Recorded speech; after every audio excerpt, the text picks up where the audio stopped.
Legend of the blue sea episode 4। अब जॉन्जे और लड़की वहाँ से भागकर आ चुके थे, तभी लड़की साइकिल से उतरकर आइसक्रीम की शॉप पर चली जाती है। जॉन्जे अब लड़की की हरकतों को देखकर मुस्कुरा रहा था, तभी शॉपकीपर लड़की से आइसक्रीम के पैसे मांगने लगता है। लड़की आइसक्रीम को फ्री में ले जा रही थी, वो उसे डांटने लगता है। फिर जॉन्जे जाकर उसे पैसे दे देता है। अब वो कहीं और आ जाते हैं। यहाँ पर बहुत से लोगों की एक मीटिंग होती है। जॉन्जे यहाँ अपने काम के सिलसिले में आया होता है, तभी सब लोग लड़की को देखने लगते हैं। जॉन्जे उसने कहता है कि ये मेरी वाइफ है, कुछ साल पहले इसका एक्सीडेंट हो गया था जिसमें इसकी याददाश्त चली गई थी और तब से ये बोल भी नहीं सकती है। लेकिन तभी अचानक से लड़की बोलने लगती है और उन लोगों से कहती है कि कैसे हो आप सब लोग, आप सभी से मिलकर बहुत अच्छा लगा। लड़की को बोलता देखकर सब चौंक जाते हैं। अब जॉन्जे लड़की को लेकर बाहर आ जाता है और उससे कहता है कि तुम अब बोल कैसे सकती हो, तुम तो गूंगी थी। लड़की कहती है कि तुम पहले ये बताओ कि तुमने उन लोगों से मुझे अपनी वाइफ बताया था, वाइफ का मतलब क्या होता है। जॉन्जे कहता है कि कोई मतलब नहीं होता है, इसका मतलब सिर्फ दोस्त होता है। अब लड़की कहती है कि तुमने मुझे जो बॉक्स दिया था मैंने उसी से बात करना सीखा था। जॉन्जे कहता है कि अच्छा तुम उस लैपटॉप के बारे में बात कर रही हो। जॉन्जे उसकी बात पर हंसने लगता है, तभी लड़की जॉन्जे की तरफ बहुत गौर से देखने लगती है।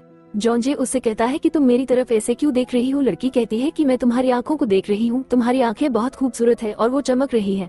जॉन्जे लड़की की बात पर इतराने लगता है और कहता है कि हाँ, कभी कभी मेरी आंखें चमकती है क्योंकि मैं बचपन से ही बहुत स्मार्ट हूँ। जब मेरी माँ मुझे कहीं बाहर लेकर जाती थी तो लोग मुझे प्यार करने लगते थे। अब जॉन्जे कहता है कि चलो ये बातें छोड़ो और ये बताओ आखिर तुम हो कौन और आई कहाँ से हो, क्या तुम कोई एलियन हो, तुम्हारी हरकतें बहुत अजीब हैं। अब जॉन्जे और लड़की होटल की तरफ जाने लगते हैं, लेकिन तभी लड़की को प्यास लगने लगती है। जॉन्जे लड़की को पानी पीने को जगह बता देता है, तभी वो देखता है कि लड़की पानी के पूरे कैन को ही उठाकर पीने लगी थी। ये देखकर जॉन्जे और आदमी हंसने लगते हैं। जॉन्जे आदमी से कहता है कि शायद अब मेरी वाइफ कुछ ज्यादा ही तंदुरुस्त हो गई है।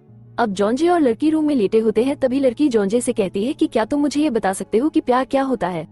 जॉन्जे उससे कहता है कि प्यार एक बहुत बेकार चीज है, अगर कोई किसी से प्यार करता है तो उसकी कोई हैसियत नहीं रह जाती है क्योंकि वो इंसान पूरी तरह से उसी का हो जाता है, लेकिन तुम कभी किसी से प्यार मत करना। तभी लड़की जॉन्जे से कहती है कि मुझे तो तुमसे प्यार है। ये बात सुनकर जॉन्जे लड़की को डांटने लगता है और कहता है कि तुम तो सच में ही पागल हो, तुम्हारे कुछ समझ में नहीं आता है। अब जॉन्जे लड़की को खाना खिलाने ले आता है, तभी वो लड़की से पूछता है कि ये बताओ कि तुम्हारे माँ बाप कौन है। लड़की कहती है कि ये माँ बाप कौन होते हैं। जॉन्जे कहता है कि अरे पागल लड़की, इतना नहीं पता जिन्होंने तुम्हें पैदा किया है। लड़की कहती है कि मैं तो सिर्फ अकेली हूँ, मेरा कोई नहीं है।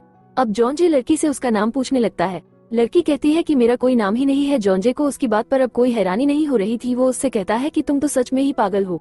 अब लड़की जॉन्जे की इस बात को सुनकर कहती है कि अगर मैं पागल नहीं होती और अगर मेरे माँ बाप होते तो क्या तुम मुझे अपने पास रखते हो। और फिर लड़की जॉन्जे को एक अच्छा इंसान कहने लगती है। लड़की की बातें जॉन्जे को हैरान कर देती है, वो सोचने पर मजबूर हो जाता है क्योंकि वो उसे बहुत मासूम लगी थी। और फिर रात में जब लड़की सो रही होती है तो जॉन्जे लड़की का कड़ा वापस उसके हाथ में पहना देता है। सुबह होते ही जॉन्जे लड़की को सियोल ले जाने लगता है। यहाँ वो दोनों एक जगह पर ठहरे होते हैं, लेकिन तभी वही बदमाश लोग वहाँ भी आ जाते हैं और फिर उनके पीछे पड़ जाते हैं। अब वो दोनों समुद्र के किनारे पर आकर रुक जाते हैं। अब बदमाश लोग उनके पीछे थे, उनके हाथ में बंदूकें भी थी, वो उन पर बंदूक तान देते हैं। लड़की जॉन्जे को समुद्र में कूदने को कहती है, लेकिन जॉन्जे मना करता है और कहता है कि अगर तुम्हें कूदना है तो कूद जाओ, मुझे मरने का कोई शौक नहीं है, समझी। और फिर लड़की जॉन्जे का हाथ पकड़कर पानी में कूद जाती है। जॉन्जे पानी में डूबने लगता है। लड़की पानी में आते ही जलपरी बन जाती है और फिर वो जॉन्जे को बचाने जाती है। तभी जॉन्जे उसे जलपरी के रूप में देख लेता है। वो हैरान हो जाता है, उसे अब पता चल चुका है कि वो एक जलपरी है और इसलिए वो इतनी अजीब थी। दोस्तों, आगे की कहानी अगले पार्ट में।